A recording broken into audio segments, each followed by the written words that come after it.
KX News Storm Team.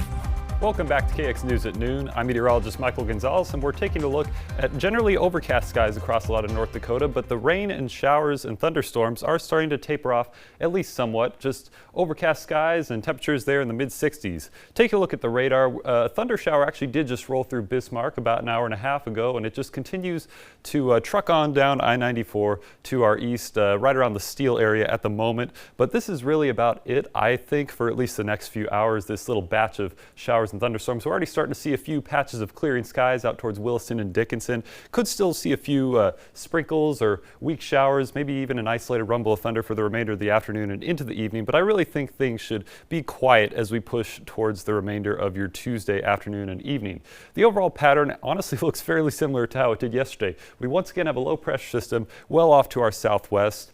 Today we do have this boundary along which those showers and storms have been developing, but once again we do have a wave of energy that'll be moving in from central Montana. It's expected to fire up some storms across southeastern Montana, and then these storms, depending on how strong they get, should push off to the east, especially along the North Dakota-South Dakota border and maybe south of I-94. We will continue to watch this for you as we get closer to it, but it feels like a bit of a rinse and repeat situation for thunderstorm chances tonight. Temperature-wise right now, with all those clouds hanging on, we are sitting in a fairly cool situation with mid-60s, even some low 60s, a 62 there I see at Garrison, and a bit warmer off to the southeast where we have a bit of clearer skies ahead of those showers and thunderstorms. And today we're expected to warm up into the 80s, especially across our southern counties with some mid to low 70s across the north. 79 there at Minot will be another pretty nice day for the fair, provided we don't have any more showers or storms for the remainder of the day. But overall looking fairly seasonable and comfortable for your July.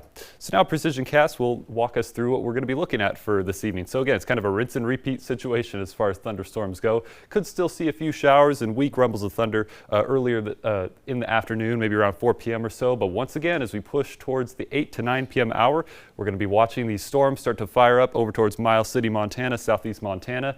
And we're going to have, again, just a corridor where the thunderstorm ingredients are most favorable, especially along and south of I-94 over into north central North Dakota. And we're going to have to see what happens as they push into the area. The Storm Prediction Center has actually pushed the severe chances a little bit further south. So the slight risk is now generally down towards Corson County, South Dakota, with a marginal risk across a lot of central North Dakota. So right now it doesn't look like it'll be quite a super widespread event, but it'll generally occur as we push into the evening. Thunderstorm chances generally across the whole area with the best chance for severe weather across the south. This would push off well to our east, and we should have a much clearer and calmer Wednesday. Taking a look at Williston's next 5 days, we're going to start to see that warming trend as we go into the weekend, with 90s returning by the time we get to Friday and into early into this weekend. And Dickinson, very similar. We're going to be climbing up from upper 70s tomorrow to low to mid 80s, upper 80s, and then back in the 90s by the time we reach the weekend. So that heat wave is incoming. Minot's next 7 days. With the fair closing up here this weekend, we're going to have low 90s for Friday and into Saturday, and Bismarck fairly similar with heat returning as we push into the weekend. So unfortunately we are going to have to start to turn on the AC, but we are going to be done with the rain for a little while at least. Chance? Hey, I'll take the heat. I do not like the rain, but I know it is well needed for crops and agriculture. Michael, thank you.